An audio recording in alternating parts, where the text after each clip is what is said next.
Hello everyone and welcome to another installment of Nanoka covering RPGMakerkino. Today's game is Butterfly Again, and with the colorful title screen seems out of character from the types of games I usually cover, and you're wondering whether I've suddenly become a Blue Archive fan. Within the first 5 minutes of the game, we learn that our protagonist is a prostitute. Yes, our protagonist, Yuri, spends her time working in a brothel in Asmo, a place with the moniker the City of Night. How foreboding. But it's not so bad. She has a surprising amount of agency in her chosen profession, even outright sassing at the owner. One day, her life is changed by a little gift that the owner decides to hoist upon her. A newbie that she apparently bought quite recently.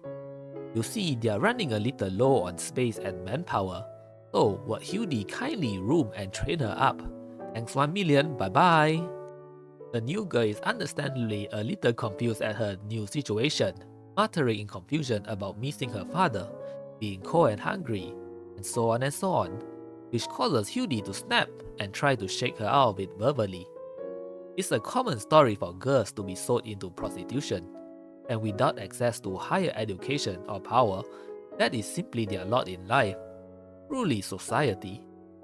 Yuri then tries to wring some information out of her, learning that her name is Meili from the King of Fighters series, and that she comes from a rural area named Mousou village, which is a bit strange given that it's quite a distance away from this city. Meili's recollections of events makes it clear to Yuri that she was sold off by her parents so that they will have less mouths to feed. But Meili, having lived a sheltered life, here has trouble coming to terms being here. Yuri hatches a plan, offering Meili a chance to escape together so that she can see her father again. Of course, she's not doing it out of the goodness of her heart. Rather, she's tired of the traditional workplace hierarchy, wanting to be her own boss, and figured that having 2 assets on hand is better than just one. Though she's honest enough to let Meili know that doing so won't return her to her normal life. The gullible Meili agrees anyway, and while the boss is away, the two of them sneak away through a secret passage, which Meili comments makes them feel like cool thieves. Yuri talks about how things like this are just one of the many life skills she has to pick up to survive, especially after those appeared. The both of them leave. But wait, it seems that the boss lady was actually aware that this was going to happen. The plot thickens. The secret passage leads to the sewers under Asmo, and soon we discover what Yuri was referring to. Mysterious beings known as the insect devils.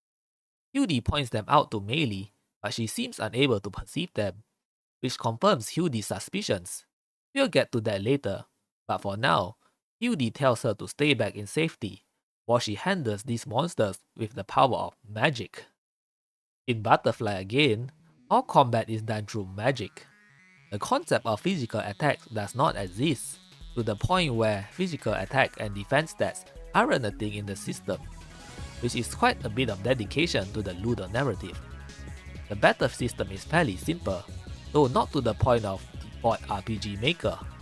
Each character starts with 10 MP at the start of every day, with every attack having a cost of 1 to 10 MP. At the end of every turn, you regenerate 2 MP automatically. Now, simple math tells you that performing 1 MP attack will regenerate your MP slowly over the course of the battle. 2 MP attacks will break even, and anything else will drain your reserves over time. But, notably, you don't MP regen on the turn you finish the battle, and MP does not automatically refill to maximum after every battle. So the usual JRPG strategy of just blasting your enemies repeatedly with expensive AoE spells will run you dry really quick. You can close your eyes to regenerate 3 MP for a total of 5, adding the end of turn regen, but only in battle, so you might want to consider doing so as the battle is winding down. You don't want to start the next one with your tank completely empty after all. After the battle, the two of them have a discussion about the insect devils. Apparently, they suddenly appeared in the nation someday, and strangely enough, they can only interact with people who can see them, which turns out to be those with the power of magic. Yuri was certain Meili couldn't see them, because for the most part, only adults can see insect devils, which prompts Meili to ask the obvious follow-up question. Why can Yuri see them then? On her part, Yuri jokes about her status as a 1,000-year-old genome. Meili decides to drop the subject for now.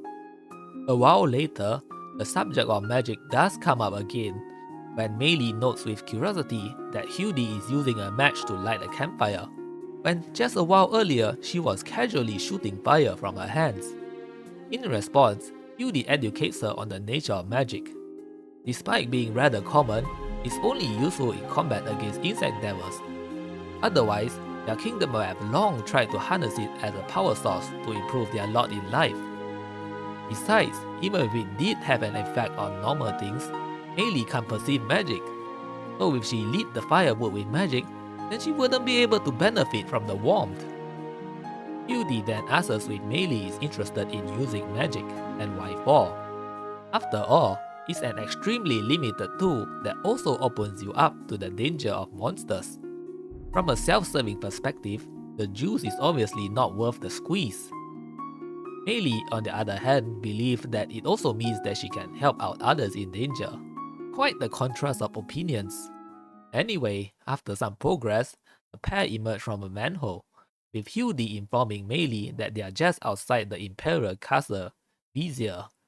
It's just a transit point before their next location, but being that it's Meili's first time here, she's excited to look around and Yuri indulges her.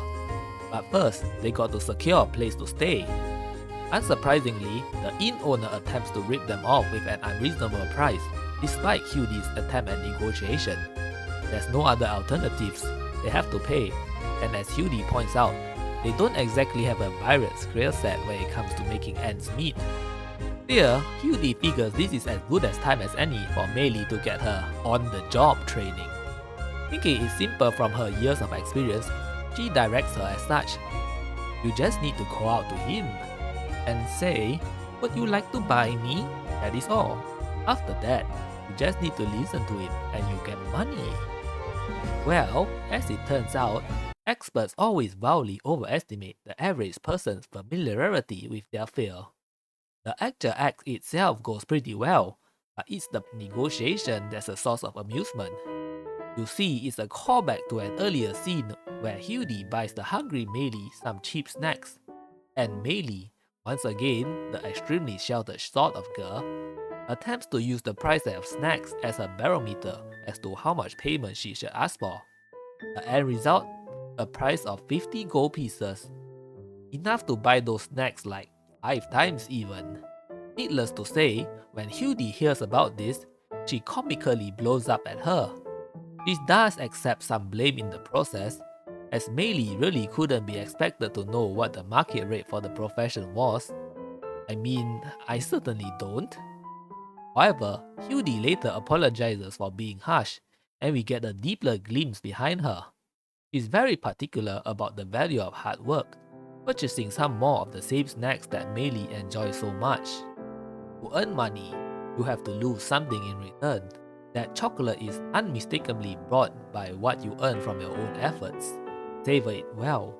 People spend money just by living, even when they don't do anything.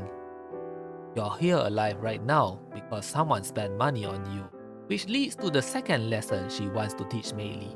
From Yuri's perspective, the main reason Meili made this mistake is a fundamental lack of understanding about the value of her body. Meili doesn't think very highly of herself. She can't do anything after all. But Yuri impresses on her the importance of intrinsic worth by showing her something personal. A valuable red gem she saved away for a rainy day. Let's say one day, this nation burns to the ground. The money you have will all be garbage by then. But the worth of this gem, its beauty, won't change. We are the same as this gem. We will always be worth some money, no matter where we are. Here, this whole debacle brings a thought to Meili's mind. You see, Yuri actually had enough money to pay the hotel manager straight up in the first place.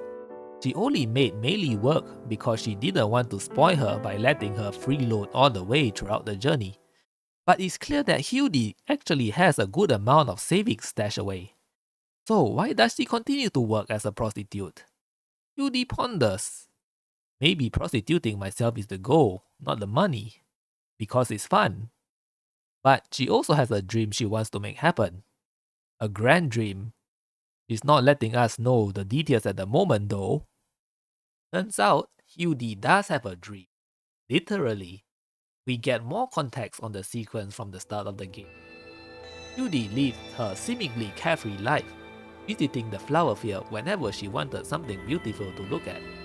Until one fateful day, where she arrived to find a group of men burning down the field. She pleads with them to stop. The butterflies are dying.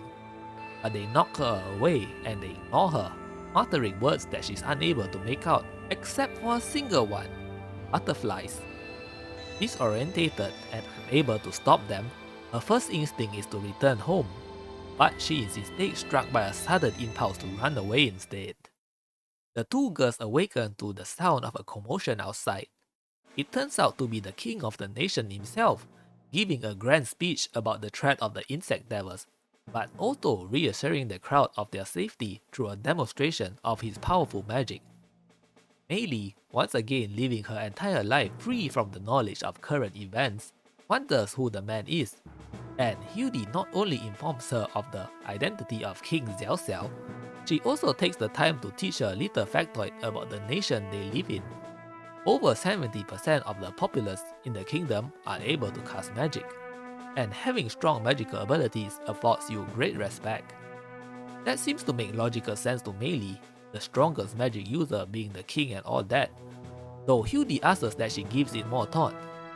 The politics of the realm has no bearing on their current situation though, so off they go.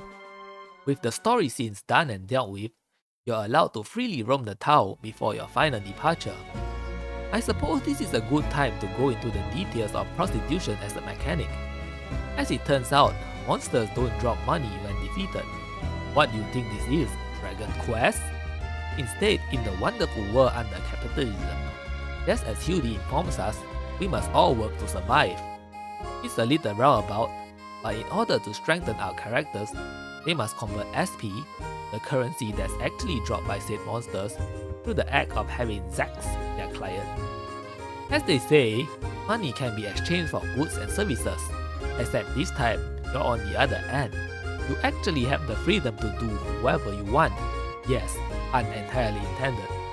There's many different clients and actions to perform, though I must say a lot of the scenes have quite a bit of copy pasta when it comes to the text. But from a gameplay perspective, each client also grants you a certain will. Now, what's will, you ask? Well, that's the equipment system in Butterfly again. Instead of the standard armor and weapon system, you can equip up to 5 pieces of will, which can provide stat bonuses and new skills in battle. Interestingly enough, selling your body isn't the only way to acquire will. As you explore the world, you may run across butterflies all over the map. Catching them will also grant you a new will. I wonder if this has anything to do with the title of the game. Anyway, there's one more interesting event in the capital. A weapon shop, which has a butterfly fluttering outside of it, leads you inside. Talking the NPCs lets us know that magic has become the dominant form of combat. So the weapon shop is purely ornamental. But talking to the butterfly transports you into an eerie room where you can talk to what appears to be a shadow Yuri, who's selling some powerful with expensive will if you need to upgrade your figurative gear. Geez, even this version of Yuri is money hungry. By the way, I really like how in this game, NPCs just have a comic book style quote over their head when you approach, rather than having to press a talk button to initiate dialogue. And now it's time for the Patreon part of my video. This is the first time I'm actually doing this in a video, because while my earlier videos simply had links in the video description, at some point of time, YouTube seems to have removed my ability to post external links, alongside tanking my searchability. Seriously, it's actually easier to find my channel through searching, rather specific subjects as opposed to my actual channel name. But I digress. Patreon! If you're enjoying the current video, or some of my older ones, such as Thanatos, the Trapped in an MMO game where you play as a monster, do consider subscribing to me on Patreon, or leaving me a one-time tip on Coffee. The links are being displayed in the center of the screen right now. Any small amount helps, and even at the lowest tier, you can access perks such as uncut versions of most of my content, except this one.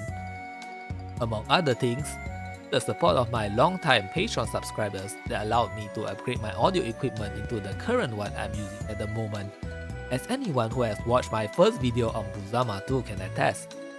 But don't feel financially pressured if you have urgent needs yourself. There's a lot of other ways to support this channel. You can subscribe, thumbs up, leave a comment, but also you can direct others outside of YouTube to this channel and its videos if they think they will enjoy this content. I know there's an audience here, yet reach has always been an issue, and I would really like more people to experience my output. Just a casual mention of this channel in spaces where you frequent will be much appreciated. And now, back to the story. When we finally decide to leave the town, we witness an interesting scene. When Yuri is attacked by an insect devil, Meili notices another attempting to flank them from behind, and is surprised when she instinctively blasts it with ice. That's right, Meili has finally awakened to the power of magic. But that's not the only important event, as we also witness soldiers chasing after an unnamed blonde woman, who manages to escape when insect devil attacks a soldier, while she's able to simply walk past to safety. You can make several inferences about her given what we have been told about the insect devil so far.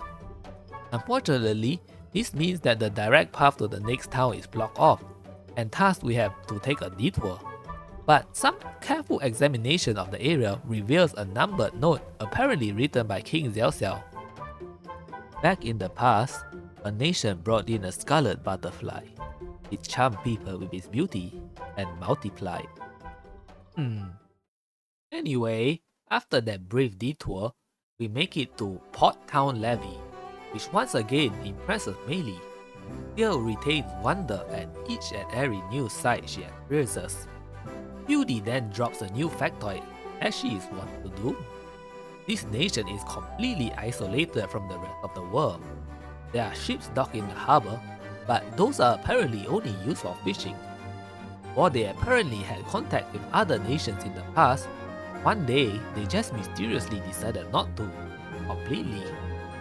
Meili thinks it's a shame and wonders if Yuri has ever thought about visiting other nations, to which she replies that she's completely fine with this one, with a cryptic comment about liking the culture here, where no one ever doubts anything that's established as normal.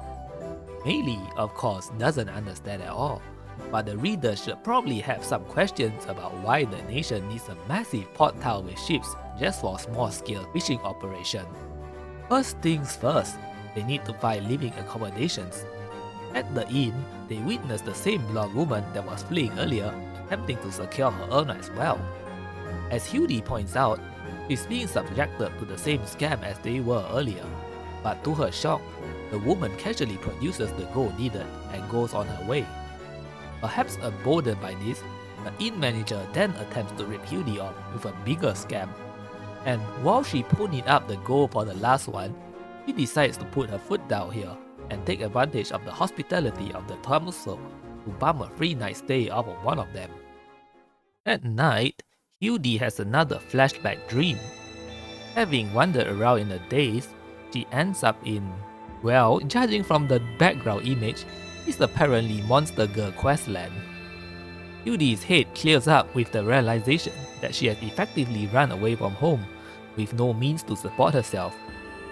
Will she simply starve to death on the streets in this cold, uncaring world without social safety nets? But suddenly, she also has another epiphany.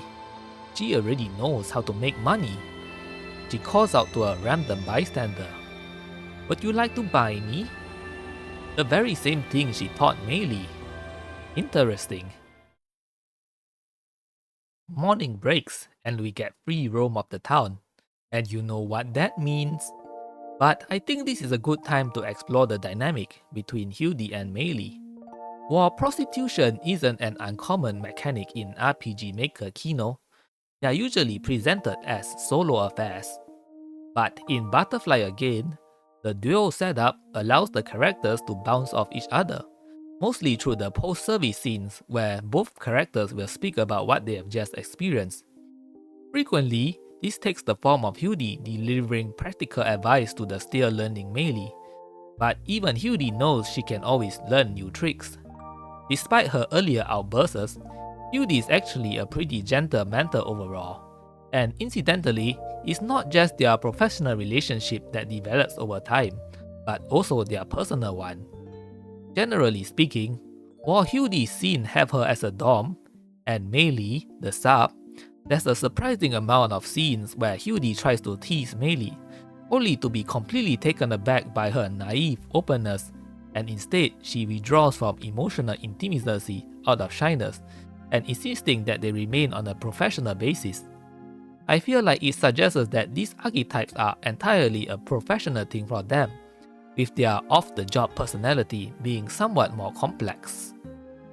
Anyhow, eventually we leave the town, but are intercepted by the mysterious blonde woman who ropes us into a situation by requesting protection from a group of pursuing soldiers. We easily defeat them, and Meili offhandedly observes that magic also works on humans, since the two of them had only used them on X endeavors up to now. With the soldiers unconscious, the mystery woman asks the pair to forget about her and go about their lives. But in one of the most obvious plot reveals in existence, Yuri asks her point blank whether she's the princess. And she is indeed the runaway Princess Lucira, daughter of King Xiao. Yuri wonders why the princess is in danger from the king's own men, but she refuses to divulge the details, only stating that the king has lost his mind. She then makes her escape south, but in one of the funniest scenes in the game, decides to double back instead, actually jumping over one of the unconscious soldiers. When they awake disorientated, strangely enough, they decide to ask the girls they just fought about the whereabouts of the princess, and Yuri decides to send them on a wild goose chase in the wrong direction. Well, there's just one more stop before we reach Mamo village, Meili's hometown. Lucy Forest, situated right outside the village. Meili recalls how she used to frequently get lost in the forest as a child, with her father coming to the rescue all the time, and is excited to finally see him again. But Yuri harbors the doubts that the same father who was cold enough to sell her will be pleased at her return. Once we have made some progress in the forest, the two girls take a break for the night and have a talk. Meili tells Yuri that she finally understands what Yuri has been trying to teach her all this time, that she has effectively been living off her father's efforts, and was thus so off when he was no longer able or willing to do so. But now that she's able to make money through her own power, surely that won't be an issue anymore, right? However, Yuri digs a little deeper, asking Meili about her mother. The situation seems complicated.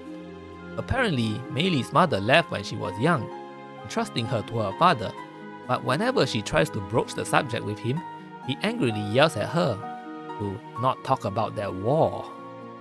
With the gathered information, Yuri puts the story together.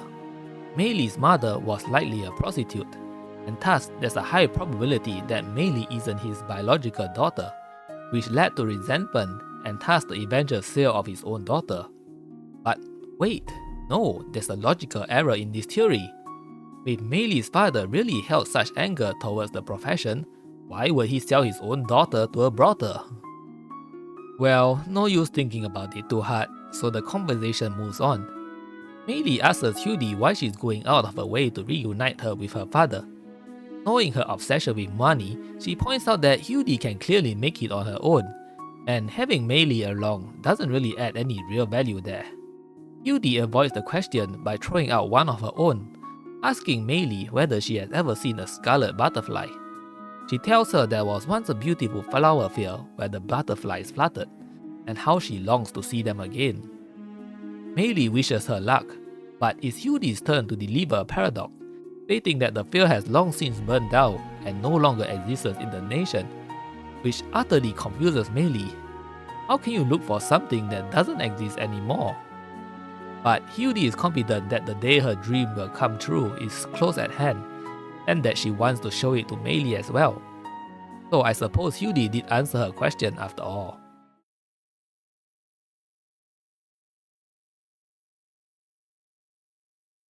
Yuri has another dream again. It seems that she has been making a comfortable living with her profession, feeling a sense of liberation and freedom, though what she feels liberated from has completely slipped her mind.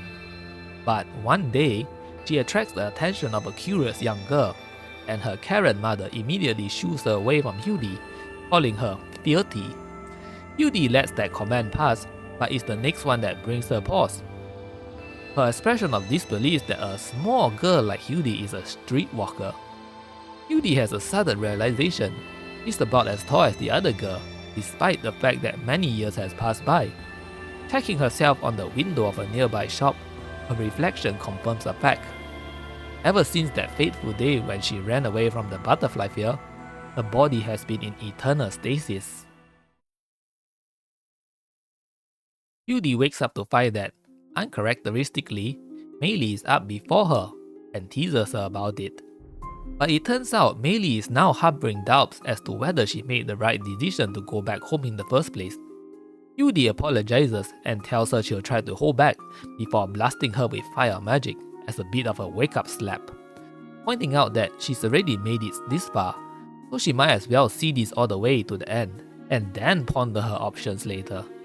After all, she's grown a lot since then, both as a person and by developing as a mage. Meili thanks Yuri for cheering her up, and then playfully launches her own ice attack as payback. Though as Yuri comments after staying on the ground for a bit too long, she hasn't quite figured out how to hold back just yet. Well, we've finally reached Meili's hometown. Before we meet up with her father though, let's take a moment to visit the ghost Yuri Valley in this town. This small country is very easy for us to live in. The previous king did really bad things to us though. Interesting. Let's not put it off any longer. Despite Meili's joy at seeing her father again, he non-surprisingly expresses confusion at her return and general awkwardness, given that he was responsible for her situation in the first place. The girls tell him about their travel, and the first inconsistency arises when Meili's father, named Elme by the way, assumes that they started their journey from the capital rather than the town of Asmo. Finding it strange, Yuri throws cousin to the wind, attempting to provoke him outright by stating that she's a prostitute, and pressing him on the matter of why he sold her daughter away to a brothel. Elme too realizes that they are not on the same page. It's true that he did sell her.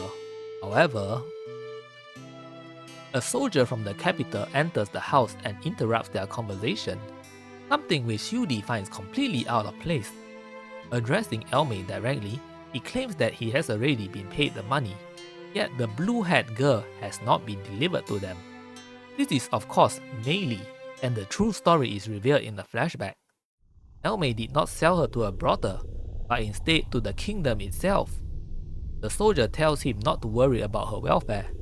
This is not for anything nefarious, but rather the king himself is gathering mages with strong magic potential, which confuses Elme, given that at this point of time she had not unlocked her potential yet.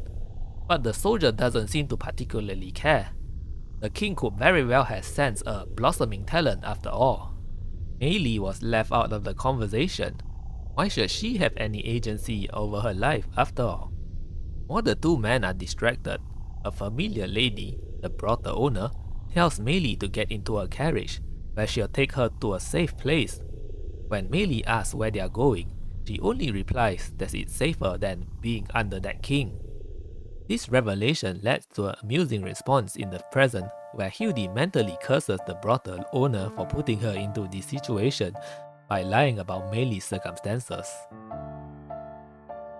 Nonetheless, Elme attempts to defend his actions, claiming that it's not truly the money he was concerned with. Rather, he believed that Mei would fare better under the king's umbrella, rather than what a simple man in a rural village could ever do for her. Not that Yuri is buying any of this, and she wants Mei to keep her distance from the soldier, questioning him about the nature of the king's order. When the soldier has no real answers, he theorizes that the king is attempting to monopolize magic users for himself. And in response, the soldier simply takes an orders are orders stance and prepares to arrest them by force. Yuri asks if he ever wondered why the power of magic exists. Her viewpoint? So that the powerless can fight back against people like him, those who unquestionably serve the ruling power. After a brief battle, the soldier loses his temper and resorts to physical violence, attempting to run Mei through with his sword. Yuri throws herself in the sword's path, and the soldier, realizing his actions, flees the scene. Unfortunately, we are still left with a heavily bleeding Yuri. Mei remembers that she has healing magic, using it on Yuri, to no avail. Now, Mei is confused as to why it isn't working, but for the more observant viewers, recall the old conversation about Yuri having to light firewood with physical matches, and realize that Yuri was stabbed with an actual physical sword. Mei and her father attempt to treat her as best as they can, but are hindered by the lack of necessary medicinal herbs. They can be found in the forest, but Elmei tries to dissuade her by pointing out that it's full of insect devils, to which Mei counters that the fact that they just traversed through safe forest to get here, and she can do it again if she needs to, even if it has to be alone now. And so she does. She has no idea where the herbs are located, but mysteriously a scarlet butterfly appears and leads her into a Hylian clearing, a flower field containing just the herbs she needs. And then, we see another of Yuri's many memory dreams. Since last time, Yuri has moved to Port Town Levy in order to lower suspicions about her unaging body. I guess she doesn't want to be burned as a witch or something. With most of the town now recognizing her on sight, Yuri decides it's time to move again. But then, a man whom Yuri recognizes as one of her clients barges into the scene, yelling about demons attacking, demons that only he can see. Yuri starts to wonder when it all began, but drops an interesting note that insect devil was apparently a more modern term for their enemies. They were simply called demons in the past. The man claims to have defeated the monsters by shooting lightning from his hands, which even in the age of superstition and mythology, apparently still draws skepticism from the other villager, who begin to think him insane as he is unable to see anything happen. Yuri, however, can see the sparks fly and exits the scene. When she's alone, she performs an experiment, successfully calling forth a small fire from her hands. On that day, the concept of magic was born in this world. Back in the waking world, the treatment of Yuri is a success, and Mei takes care of her still unconscious Yuri for a while longer, until her father, deciding not to put it off any longer, calls her over for a talk. The subject of just surrendering herself to the king is brought up again, but it's not long before Mei pinpoints Elmei's true objection is her association with Yuri and her profession, and that's when he finally loses his composure, going on a rant about how it's the lowest job, and revealing that the source of his prejudice is Mei's mother continuing to work even after her marriage, and her eventual abandonment of the family. Prostitutes are all scum, he proclaims, and Mei asks if he really despises them so much, as that applies to her as well, as she is now one of those that he hates so much. Elmei admits that he is no longer able to see Mei as his daughter anymore. The old, pure and innocent girl that he loved now reminds him of her mother instead, and laments that it must have been Yuri who corrupted her into such a lifestyle. Mei defends her friend, but at this moment, Yuri wakes up and decides to finish off the conversation herself. Once again, Yuri's fixation on the concept of a person's worth comes up, as she brings up that Elmei obviously does not understand his own daughter's worth, and removes the obligation borne from the king's payment by simply stating her intent to purchase her. Elmei, of course, repeats his hateful comments about Meili no longer being his daughter and not caring about the worth of a prostitute. But Yuri insists on a fair trade, so she brings out a gemstone, the same one she showed Meili back in the capital, except with the update that it is now the second most valuable thing on her. The first, of course, being his very own daughter, Meili, which she will now be taking, thank you very much. With that settled, Meili excuses herself, and Yuri leaves one final scathing comment about how Elme will never attempt to understand his daughter's feelings for the rest of his life. Standing outside in the rain, as Yuri approaches, Meili confesses that while she had said otherwise, deep inside, she did believe that her original carefree everyday life would return when she simply returned home. But the fact has sunk in that it was lost ever since the fateful day her father saw her in the capital. Finally unable to hold back, she breaks down crying. And once she has calmed down, Yuri simply cheers her up with her favorite chocolate snack. With the past over and done with, it's time to look towards the future.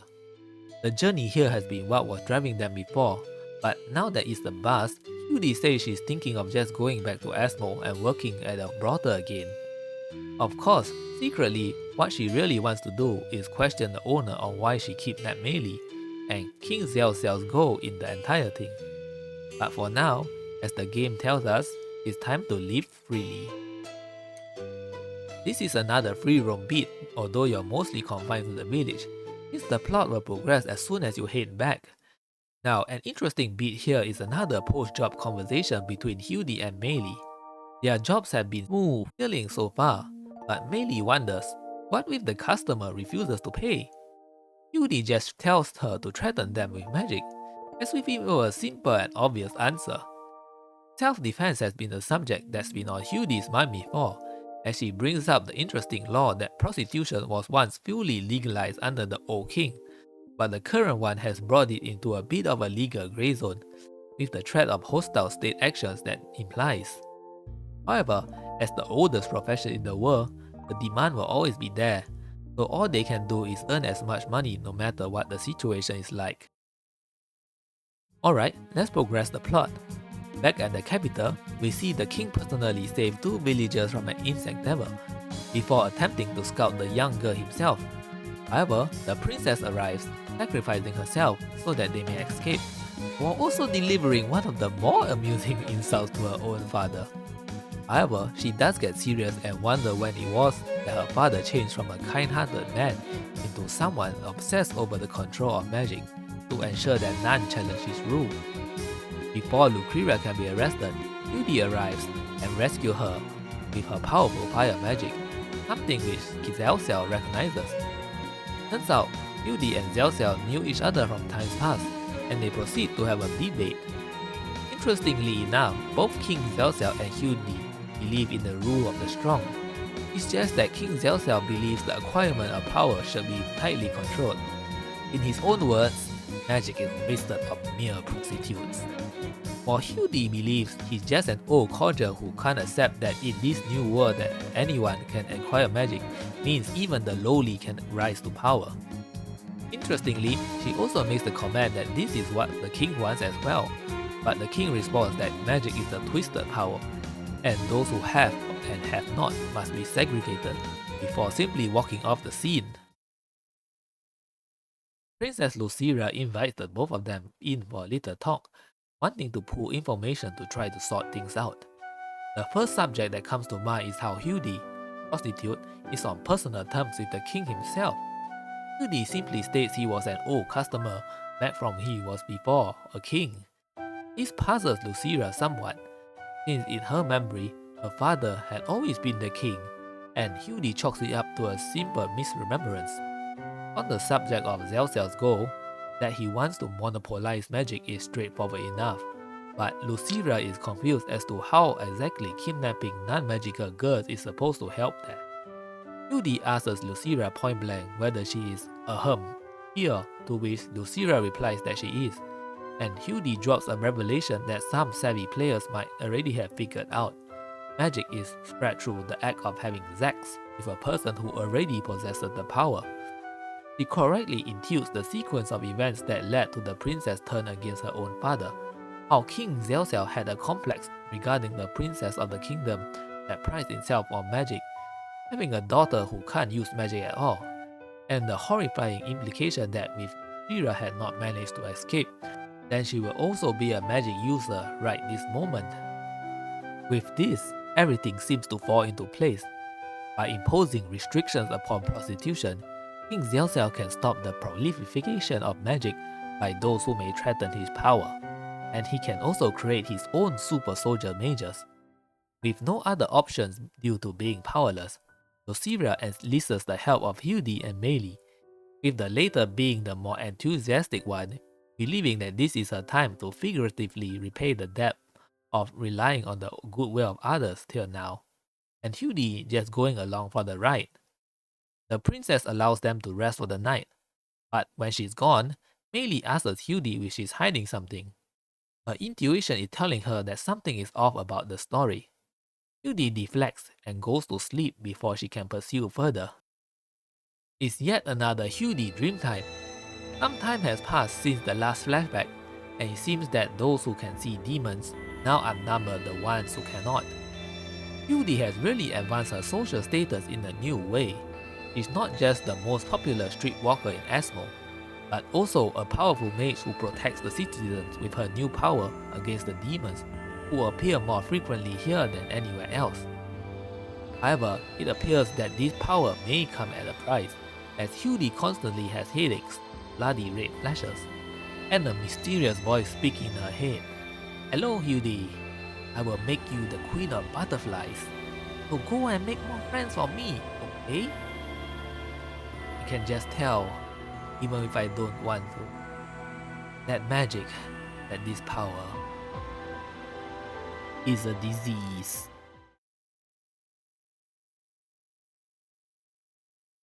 In a rare moment, Mayu wakes up before Yuri, and because a gentle waking doesn't seem to rouse her, Mayu decides to perform a playful punch instead, which has Yuri wake up in a panic apologizing of sorries, to which Mayu apologizes assuming she forgot to hold back again, although Yuri dismisses it as simply residue from her bad dreams. Not a nightmare per se, but just things about her past she doesn't like to remember. Nonetheless, Lucira is ready to go, and she accompanies the two as an NPC. By the way, she has quite possibly one of the best lines in the game. "You sure you don't need to hide your face, princess? I'm worried that the people will start to doubt you for being together with a bunch of prostitute brats." "I see. Then I shall be prostitute C, who by coincidence, exactly as the princess herself."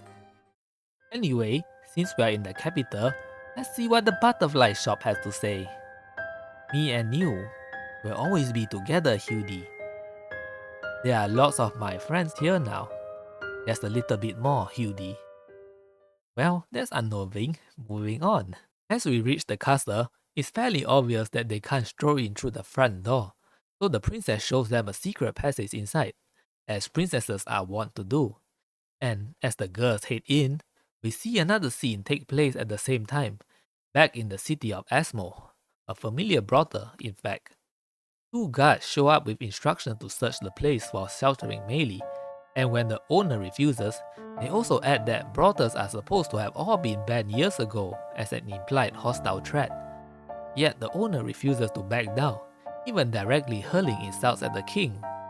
The guards decide to respond with force, but are taken by surprise and knocked out when she unleashes a powerful magic ice blast on them, and she taunts them for thinking that she was just a normal regular person. That being said, she realizes that she had the drop on them this time, and that the place won't last for much longer with more drastic actions are taken. As the scene fades out, the thoughts fall upon Mayu specifically. We cut back to our team, whose path through the castle first takes them through the prison, where they find an imprisoned girl, whom Lucira promptly frees by just smashing through the lock through brute force. I guess she's actually a Chad princess. Mayu asks the girl if the king has hurt her in any way, to which she states otherwise to their confusion, and the statement is proven true when she casually strolls out into the path of an insect devil, which Mayu rescues her from, only for Yuri to remind her that without being able to see the insect devil, they are also unable to harm her. Something doesn't add up here in regards to the king's supposed motivation, although something else also pops into Lucreria's mind. Why do insect devils only attack those who can see them in the first place? And to follow up, would it be easier to simply prevent people from seeing them instead of spending so much effort and resources trying to slay them? Yuri makes a snide remark under her breath about how unbelievably naive that is, since, given what we know about them, that will only happen with everyone in the Kingdom State celebrate. By the by, by now we have collected all of Zelcel's notes. Remember those? Let's read them, shall we? It all began with red. From it, other colors were born. Back in the past, a nation brought in a scarlet butterfly. It charmed people with its beauty and multiplied. And people noticed that something is inside them. The thing crept inside us and silently drove us insane. An unknown epidemic nearly drove the nation into ruin. Eliminating it was my father's greatest achievement. The scarlet butterfly was cursed. The root of the cause should have been culled, yet the curse had a will of its own. The scarlet butterfly was a carrier, and the carrier is no more, until the girl who took its role appeared. We make it to King Zelcel's throne room. I was merely afraid. With the people find out the truth behind magic, if fantasy is lost from the world, then what will be left of me? I have nothing, none. Then at least I wanted to stay as a powerful existence. That's why I isolated those girls. I attempted to not let magic spread any further. So I, only I, will stay as the great king. It is far too late for me to face the crimes I have committed. The one sitting on this throne is the foolish king who imprisoned himself with a fantasy called magic. The fool who refuses to face reality. Laugh as much as you want. Meili and Lucreria notice something off about the king, that he's in pain. Yuri, however, seems more interested in continuing their debate from before. The age where everyone stands as equals has come, Zelcel.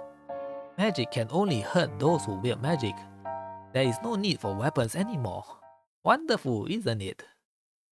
But King Zelcel still finds the idea of prostitutes and royals as equals to be absurd, conjuring up a magic storm in his rage in a display of his awesome power, and insists that his own daughter, the chosen one by blood, inherit his will. Of course, in Lucreria's eyes, she can see nothing at all, merely a ranting madman weighed down by his burdens. She requests that the pair stop the king by force, as it's unlikely that he'll come to his senses naturally, and they agree. Meili picks up something from the conversation though, and asks Yuri to come clean about everything after this is all over. So I look like I've lost my mind. Is that how I look in your eyes? I knew I was making a deal with the devil itself, but I had not the courage to refuse. What was I supposed to do? I had nothing. What else could I do? Someone, tell me.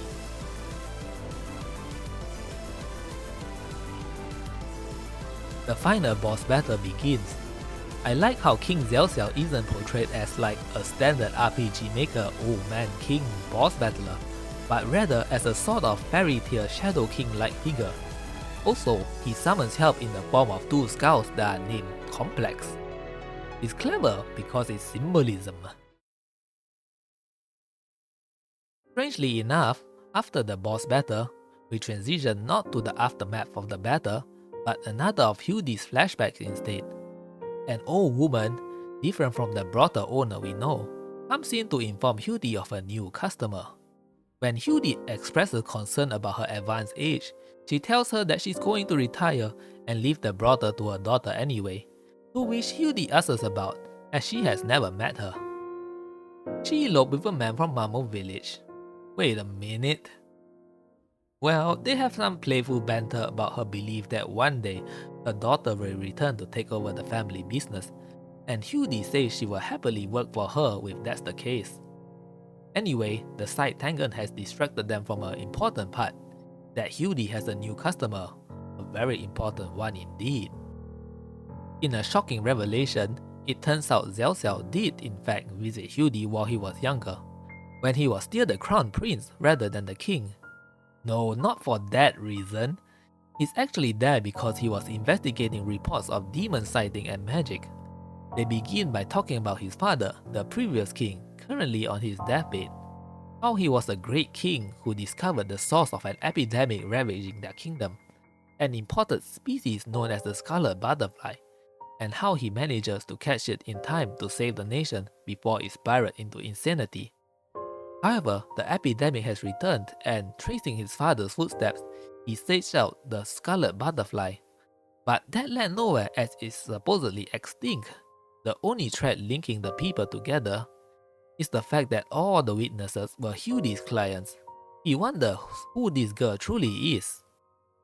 I am the replacement for that butterfly. I am the only one that can carry the red wheel. Now then, Prince, want to make a deal with me? I want to repaint the world with a wonderful fantasy. Yuri reveals her goal, to spread magic through the land, and wants to partner up with him to do so. Zech is confused. After all, it's a disease that once nearly brought the nation to ruin. But what if it's just a matter of perspective, offers Yuri.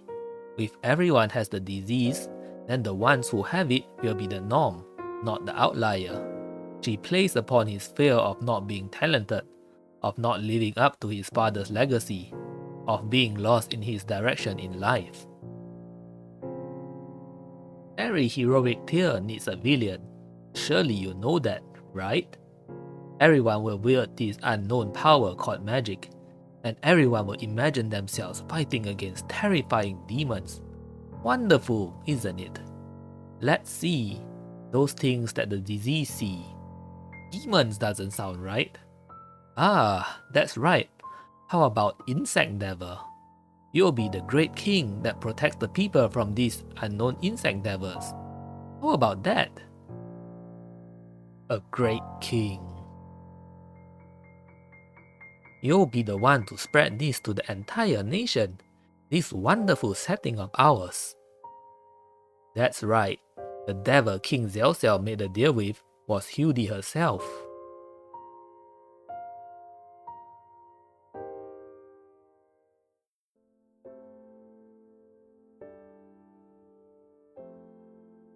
Back in the present, King Zech is alive, back to his senses.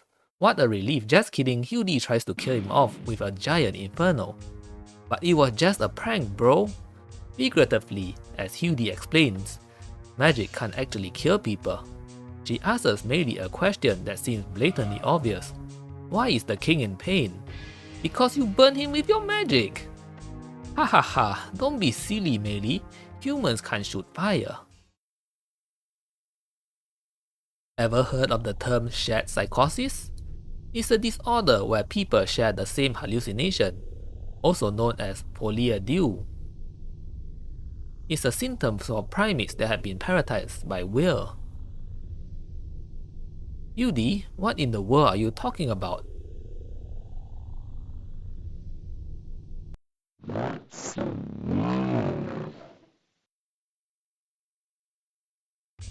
Right, you didn't know, did you? You can't even register them. Of course you don't know the name of the parasitic insect living inside you, the one that's causing the mental disorder you have. Long ago, a certain butterfly wandered in from a certain country on a certain island.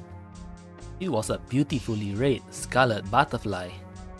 That butterfly was infested with even smaller insects.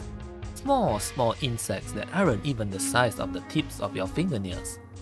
Those infested by will exhibit symptoms such as seeing hallucinations, overactive imagination, and pain induced from them infiltrating your nervous system. And those infected will share their delusions with one another. If I imagine myself shooting fire, then the target will feel the pain of being burned. It's a strange disease, isn't it?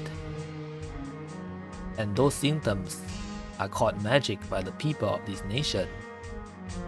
Meili still doesn't get it, so Yuri makes it simple. Her very actions throughout the game wasn't simple survival. It was a plot to spread the parasites, the will, throughout the nation.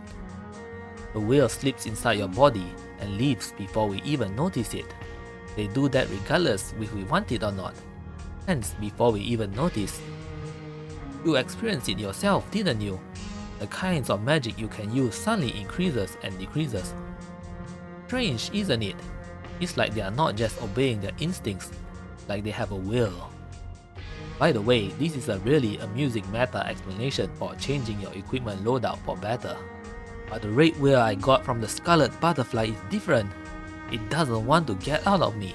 It's been living inside me for so long that I don't know if my body is still that of a normal human anymore.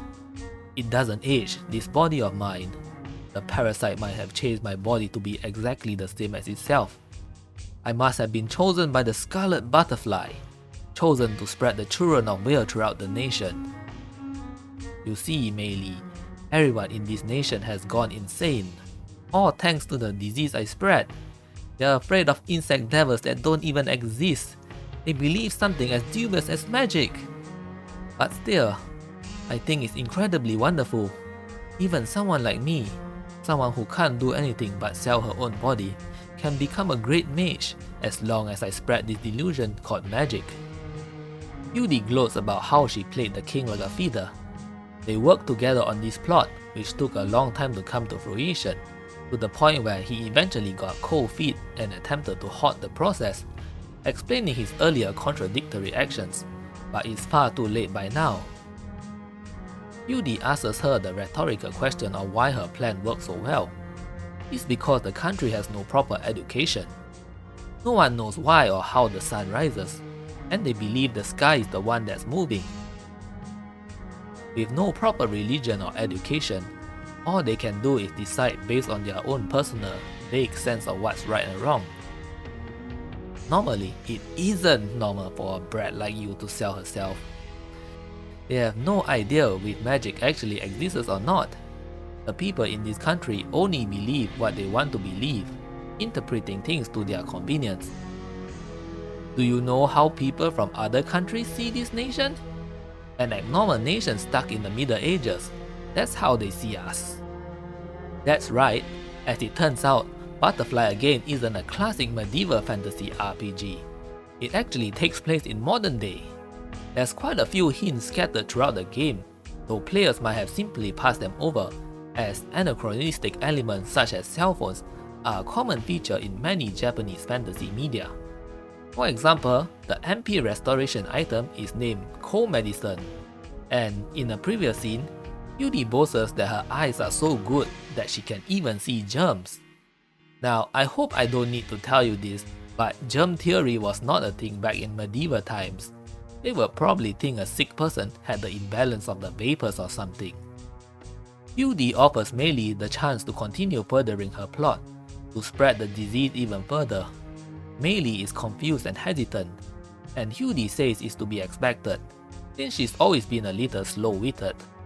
I get it, because I'm actually pretty dumb too. I actually can't read or write, and my body's weak, and I can't do anything at all. But I know how to sell my body. That's the only thing I know. There's no other way for me to survive other than selling myself. You're the same, aren't you? In other words, Yuri expects Meili to join her because despite her aura of confidence, they're actually in the same boat. Yuri is only where she is by virtue of living much longer, rather than being born amazing. As the footsteps of the approaching guards sound out, she tells Meili that she awaits her final answer back in her room at Asmo and escape from the scene. Lucira and Meili move to another room in the castle to process what has just happened. Meili is, as you would expect, devastated by this turn of events. You see, Meili may be simple-minded and she may not be born with special talents, but even though she faced social stigma, especially from her father, which she held a great deal of love for, she genuinely believed that she was making people happy. Magic powers allowed her to pretend that she had a higher purpose. to hide the shame that she had no talents that are respected by society at large. But with all that stripped away by the revelation that it was nothing more than the trick of her mind, she breaks down at the reality that she is, in fact, just a regular prostitute, the lowest rung on the social totem pole. It was Yuri who built up her self-worth and taught her never to look down on herself. Was it all simply a lie to manipulate her as a pawn? Trying to resolve the contradiction in what Yuri, her mentor, had taught her, with the abusive words of her father, is tearing her apart emotionally. Princess Luciria thinks differently and suddenly kisses Meili in order to shock her out of her downward spiral. Meili is afraid that the princess will get infected from this, but she waves it off as a matter of lesser importance. Luciria tells her that she believes Meili is already a fine, respectable young woman, and lays out the facts. Despite Yuri's actions, Meili herself had no ulterior motive doing her job. Did she make her customers happy? Yes. Was there anything wrong with charging money for performing tasks? Clearly not, given that our society revolves around the exchange of currency for services. A goal there is nothing to be ashamed about. The conversation returns to the subject of Yuri. Was spreading the disease truly her only goal? There are still many unanswered questions, so the princess suggests that Meili speak with her personally and clear things up once and for all. We now cut to Yuri standing in front of her usual hunt just as the owner was about to leave. They have some banter, with Yuri apologizing for leaving without warning and promising to work harder to make up for the lost time, while the owner dryly points out that they are not doing business in the current environment where insect devils have overrun the town. But the conversation turns to Meili, with Yuri suddenly noticing that their faces look similar, which causes her to put two and two together. So you never meant to make her work here. You just wanted to keep her in the palm of your hand. Ha ha ha, you're the worst. You don't have the right to do that anymore, you know. Were you planning to keep it a secret forever? That's all water under the bridge now though. Yuri's new world is coming, and Meili is a key part of it. She'll be taking her room back, and the owner has no real objection to it. Before she leaves, Yuri asks her how she feels about her line of work. She ponders for a moment, saying that it's not something to brag about. But, you know, I'm still proud of it to a certain extent. Back to Meili. Anyway, yes, I've put a little trick. That wasn't the final boss fight at all. We've got an appointment with Yuri. But first, we can revisit the old towns and speak to all of our customers. And what do you know? It turns out that despite Yuri's assessment on the mental capabilities of the common man, they are actually quite appreciative about the role that Zech's workers play in society, thanking Meili for helping them through troubled times in their life, and other self-help booklet stuff.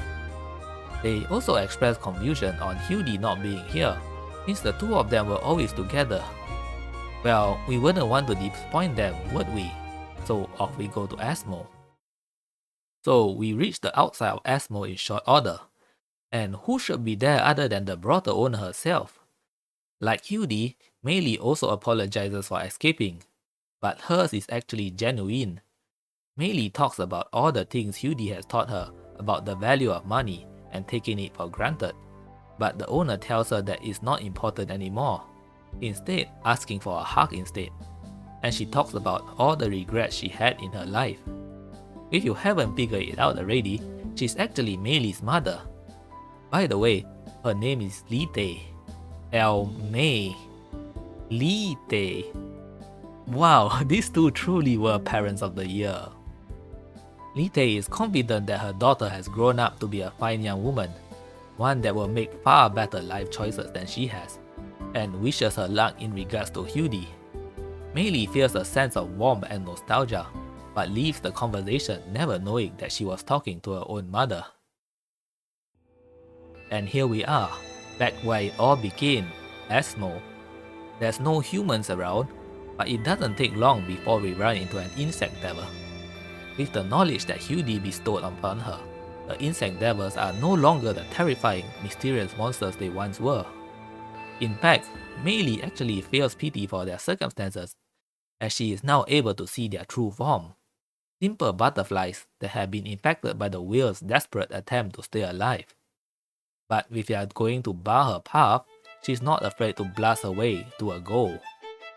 We make our way through this dungeon town as the theme of Jace the Chat Bandit from the Prey game series plays in the background.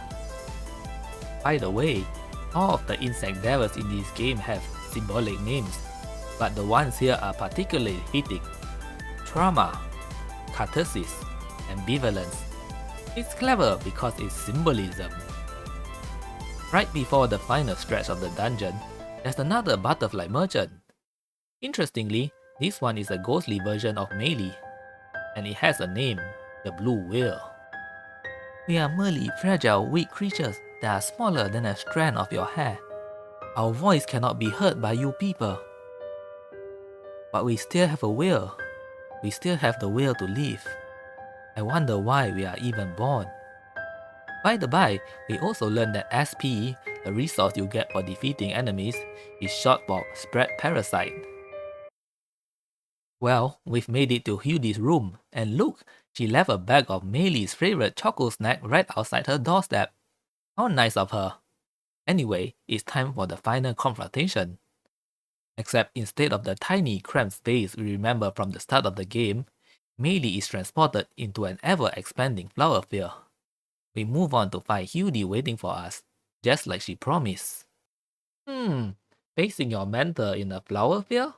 Where have I heard this one before? Wow, can Kojimbo do anything original? Yuri boasts of her awesome magic, able to perform miracles, like recreating a flower field that's long been burned to ashes. Meili, however, recognizes it as an illusion. In other words, nothing but lies. Yuri once again brings out how subjective the nature of reality is, and once again asks us if Meili will join her in creating a new world. I don't care about any of that. You know, I am really dumb. I don't understand any of the hard stuff. I know that you are in a really bad condition right now, Yuri. The world we are seeing right now is just a world full of lies. If we see a world like this, then we'll start to lose who we really are. I'm fine with who I am right now, and I like you just the way you are, Yuri. I want to see the true you. If magic will end up hiding the truth, then I don't need a world with magic. As expected, this rejection angers Yuri, who sets the fire field ablaze. I've destroyed the monarchy of this nation. Those with the strongest magic control what's right. That is the era that's about to come. Yet you still choose to die as a mere prostitute? Meili asks us if Yuri truly believes what she's preaching right now, whether this is truly a world where everyone can be happy. She brings up the fact that it was Yuri who taught her the joy in being a prostitute, to which Yuri reminds her that it was just a ploy to help spread the disease further. But Meili is looking on the bright side anyway. Everyone was happy, you know. I gained confidence in myself, even without the help of magic. I learned that even I can do something. And that's what you want yourself to be? To live and die as just a filthy prostitute? You heard what your father said, didn't you? No matter where we are, no matter what we do, we'll get insulted behind our backs. We are prostitutes, whores, nothing else. No matter what we do, we are still just filthy whores. Do we have education, power? I have none of that, not even the slightest bit of that. Then I have no choice but to change the world itself now, do I? Are you listening to me right now, shrimp? And now, you're saying you would rather be a prostitute than a ruler? Is that what you want? Yeah, I'm more suited to be that anyway. Exasperated, Yuri realizes that nothing she says will make Meili change her mind. She expresses annoyance that it was Meili, a dim-witted, talentless girl, that managed to make her heart waver from the path of destruction she seeks to carve, and thus resolved to destroy her, and finally bring about her vision of a new future. Behold the true final boss, the Butterfly Queen. Anyway, turns out I've been mispronouncing her name all this while. It's actually supposed to be Wu Die, which is the Chinese word for butterfly. Yeah, saying the line, but it's clever because it's symbolism. How do I look? How am I reflected in those eyes of yours? The me that's reflected in your eyes right now are all of me. I am Hu Tie, the butterfly queen that will once again bring America to this land, Mei Li. I am Mei Li, just a normal, boring prostitute, Hu Tie. Mei Li is up to something.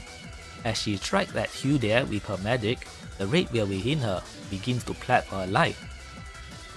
If the red whale dies, then so will her children, but Mei Li persists. My first partner was my father. I couldn't understand what kind of act was being done to me at first, but I accepted it so naturally. And so I learned how to undress a man before I even learned how to read and write. In time, he began to have me take in customers. There, I understood that the act that I am doing is something I do to earn money. I have not thought of myself as miserable, not once in my entire life, because I have learned that it's something I must do in order to survive.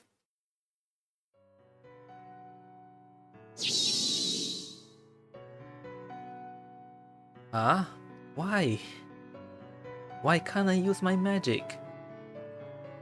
Mei Li's plan is revealed.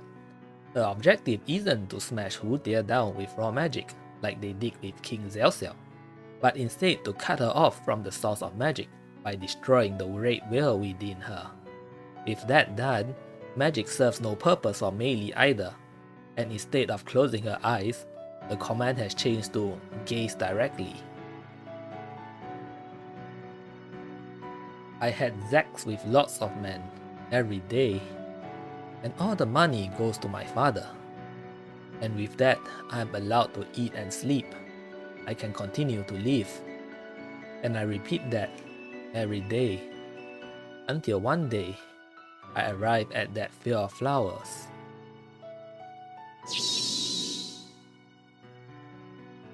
No way. Did it die? Did the red whale inside me die? Stop. Stop it. Don't look at me with those eyes. I found a scarlet butterfly in that field of flowers. Why couldn't I fly away like that butterfly? It's because I'm always tied up by someone. But it wasn't difficult at all. I used the burning of the flower bed as an opportunity to escape. And surprisingly, I was able to survive all by myself. But the world saw me as something different from what I thought. The little prostitute. Stop it. That look of pity is not what I want. Those eyes are not what I want. I only wanted someone to respect me.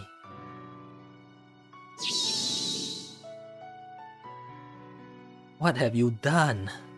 If the red whale of origin dies, then all the other whales will slowly die too. Magic will disappear from this nation. That's fine by me. Hu Tie, it's my turn to save you now.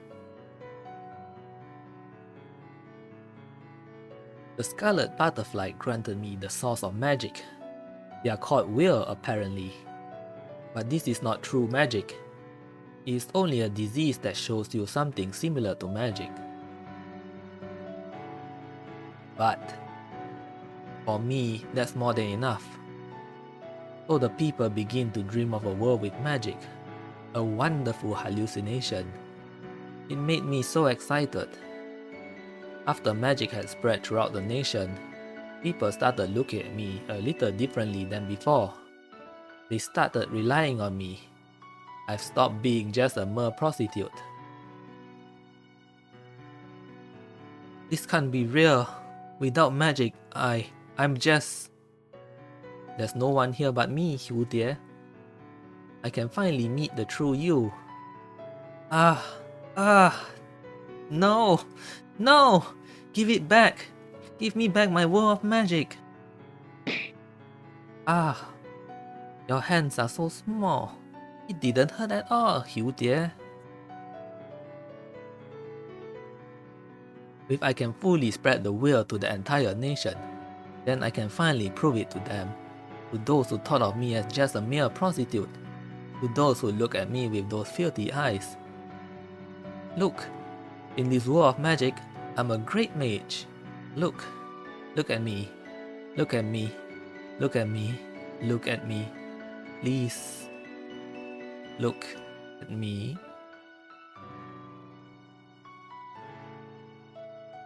No, I don't want this. Why? Why are you looking at me? I don't have anything. I can't do anything. You've put on that facade for so long, didn't you, Wu dear? But this is the true you. Just a fair, delicate girl. No, stop it. One day, I met a girl. Her name was Meili.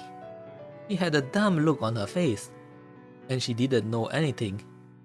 If you throw her out into the world, she would definitely get preyed upon and die. But her eyes were honest, straightforward. She always tried her best to live. I finally understood this unpleasant feeling in my heart. This girl is just like me. If there's no magic, if magic disappears, then who would look at me? Who would accept me? I'm dumb, and I'm just an osho. I can't do anything. I'm just a mere prostitute. Who in the world would accept me?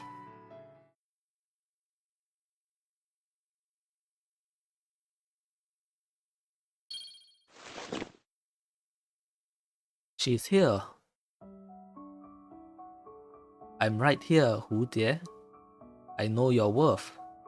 As a prostitute, as an amazing mage, all of them, including the you that's here right now. So don't say stuff like that, Hu dear. Because I'll look at you, I know that you're here. I'm just a prostitute. Me too. I don't have any talents.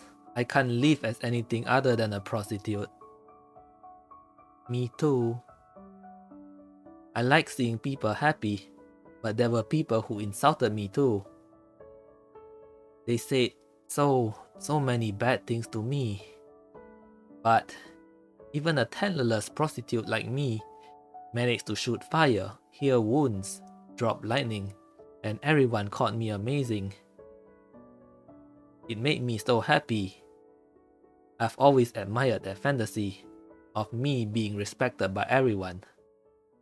I'm the same, Hu dear.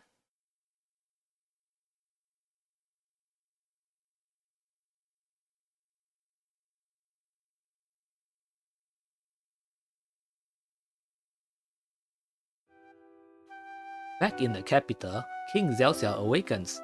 The whale's grip on him has weakened, leading him to the realization that the Red Whale of Origin has perished. The ordeal has left him with many regrets of his actions, stemming from his original lack of confidence that led to the creation of this magic-spreading plot. Thus, the princess delivers a speech in his place.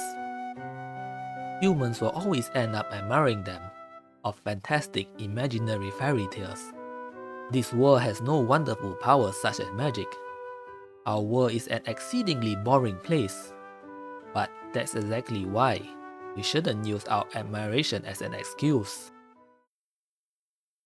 While they originally intended to keep it a secret due to fear of triggering public unrest, Princess Lucira reveals the truth behind the insect devils to her countrymen, that they are merely illusions instead of physical monsters. She posits that it is the country's isolation that played a significant factor in how easily they took grip on the people. As with only a limited sphere of life experiences, fear of the unknown and a tendency towards superstition, succumbing to the fear of the insect devil plot is simply all too easy. But she expresses a belief in her people's ability to overcome them, so long as they choose not to avert their eyes and cling to fantasy. After the speech, the princess runs into Hu Tie, who has come to deliver a warning. You see, While defeating the Red Whale did cause its children to start dying off slowly, the spread has been so virulent that the existing whale and insect devils still continue to exist as a danger for now, though thankfully unable to reproduce any further. The princess already has a countermeasure in mind though, proclaiming that there will be one form of magic that will be accepted. She surprises Hu Die with a revelation of her own by casting a healing spell on her. This is the magic that heals hearts. Let us suppose that there is someone who was driven to despair by illusions. Then we can just use this magic for just that one specific scenario. When one day magic disappears and people stop seeing illusions born from their hearts, then we won't need this power anymore. Hu Die is curious about when the princess was infected, and she admits sheepishly that she was a little too overconfident when she thought that her earlier kiss towards Meili was perfectly safe when it comes to transmission. Nonetheless, there's also water under the bridge. Hu Die seems to taunt the princess with the fact that she was the great villainess that caused chaos and disruption within her nation. But the princess decides to pardon her using several technicalities, such as how they technically did stop her father's insane plans. Hu Die then delivers an apology. Judging from her facial expressions, one that is genuine and sincere for her part in the entire scheme, dropping the facade she was putting on before. In return, the princess offers her some interesting information. Ships had begun to sail to the outside world from the port town of Levy. The whale can apparently only survive in this particular nation's climate. An open travel policy for the kingdom has the additional advantage of ridding the nation of the whale infestation. The two of them part on good terms, and Hu Die meets up with Meili. They talk about future plans. They have seen everything there is in this small nation after all, so the only place left is to the outside world, of course. It's going to be untreaded territory, but they are confident they can face whatever challenges is thrown at them, the two of them together. The end. And hold on a second, are they holding hands?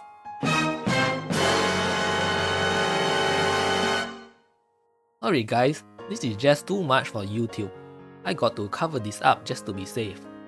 There we go. Oh, and for the record, the post-credit epilogue scene confirms that Yuri and Meili were in fact roommates. So that was Butterfly again. I have to say, for a short game of roughly 6 hours, I'm actually surprised at how many teams they have managed to pack in, especially because this is apparently the group's very first game. So let me try to give my thoughts on some of them. One thing that probably jumps to mind immediately is how for most of the game, the antagonists are, well, fathers. Two of them in escalating order. We start with Meili's father, whose harm is localized to just one person, and then move on to King Zell, whose feelings lead to a period of turmoil for his people. It's a fairly straightforward portrayal of a patriarchal society, I think. Both of them are very controlling despite the fact that they have made even worse life decisions than their own daughters. Which brings me to, yes, I know the character designs of the heroines are the way they are because of certain reasons, but there's actually a thematic element to it, about how men in such a society tend to infantilize women, an allegory for being deprived of opportunities to develop, literally through malnourishment, but also denial to education, political agency, and so on. But that's just how I see it.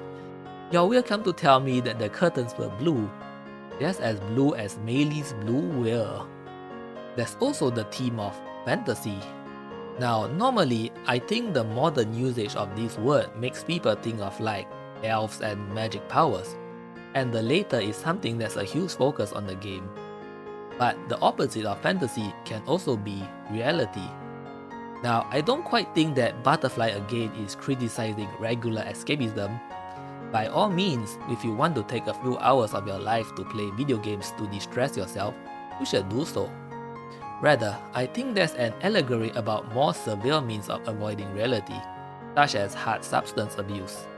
I don't think it's a coincidence that the Butterfly Queen literally has an attack named Butterfly Addiction. Back in the Thanatos video, I said I didn't know why that game was named Thanatos. And well, honestly, I still don't, but thank you for sharing your takes in my comment section, by the by. I do think I have a good grasp on why this game is named Butterfly again though, which will tie into the subject I just mentioned. If you recall, the butterfly is a symbol of freedom for Hu Tie, who felt stuck in her role as a prostitute, with no hope of social advancement. The advent of magic allowed her to become a powerful mage, but it was a foundation built upon a lie. Let's remember the mechanic for MP restoration in this game. It's closing your eyes.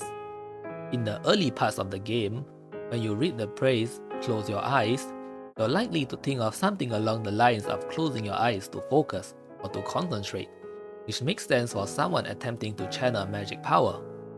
But during the endgame sequence, when the command changes to gaze directly, you realize there's a double meaning here. You close your eyes to escape reality, to avoid seeing the truth before you. It is Mei Li, a girl who started out as weak and naive, who develops the courage to live in reality, to gaze directly at what's ahead of her, no matter how harsh and brutal it is. And she shares the courage with Hu Tie, who was afraid to face reality. In doing so, she opens a path for Hu Tie to attain real freedom, instead of one based off lies and illusions. Hence, Butterfly again. Now, I'm going to do a little lateral thinking, and I confess this bit's gonna be a bit scattershot. But let's return to the fantasy thing. You know, elves and magic. I can't help but think of how the trend in recent years for fantasy Japanese media is specifically the isekai trend, where a modern person is transported to a fantasy land. A very common observation about this sort of fantasy is how, despite being from modern day with presumably modern day sensibilities, the average isekai main character doesn't seem to care about making any changes to the social order, despite the overwhelming power they have been granted that allow them to defeat any opponent with ease. For example, they don't seem to care about slavery as an institution. It feels like their only priority is to simply place themselves at the top of the social hierarchical order in the new world instead. Consider Hu Tie's action as the Butterfly Queen and what she espouses. Rather than seeking a new world of equality, she's effectively a Shin Megami Tensei Chaos Root character who believes that she should be the new ruler of the pecking order. Now, we obviously feel more sympathy for Hu Tie compared to King Zelcel, who likely led a much more comfortable life. But objectively, for the rest of the people in this world, this really isn't an improvement at all. Now, let's talk about the whale for a bit. The story of Butterfly again works on a straightforward read, but some of the characteristics of the whale are a bit head-scratching. Now, I confess I have exactly as much medical knowledge as our two heroines, but isn't opening up your country when you have an extremely infectious parasitic disease the exact opposite of what you should do? So here's my interpretation. The whale are an allegory for memes. No, not memes in the internet sense, as in funny SpongeBob pictures. I mean the original term. Ideas and concepts that are passed down culturally. A single person, or very scattered ones, have no power on a small scale basis, just like the crazy lightning shooting people during the early days of the infection. But if the transmission is wide enough, it could actually affect changes, for better or for worse. Fantasy, as a genre, has sometimes been criticized for having somewhat regressive themes. For example, that of great kings that are destined to make things right, usually in the form of returning to an old idyllic age. And if transposed into real life, that has a potential danger of leading into negative outcomes. However, Butterfly again isn't saying that all fiction is bad, and I think this is why the final scene with the princess advocating for the use of healing magic exists, because fiction does provide us with the capacity for hope, to dream of a better world so that we can keep moving onwards. until the day where we don't need it anymore, when we are finally able to live in a world that may end up being better than we could ever dream of. I think when we consume media, we should be able to separate the good from the bad, and only take the former with us into the real world, lest we end up like Wu Tie. And perhaps this allegory also explains the whale's particular characteristics of not surviving outside of the nation's climate. In an isolated environment, it is very easy for negative ideas to fester, but the simple act of expanding the borders of your world has a remarkable effect on dispelling close-minded thought. Honestly, Butterfly Again has so much depth beneath the surface that I think it's likely that I might discover even more if I ever replay the game. And if you can handle the sensitive subject material, I do encourage experiencing it yourself. While the game is technically purchasable on Steam, something that kind of shocks me, I think getting the DL version and using the fan translation is a much better option, since the official version is effectively machine translated. All footage you're seeing here is the fan version, of course. Well, that's it for now. This is Nanoka, signing out.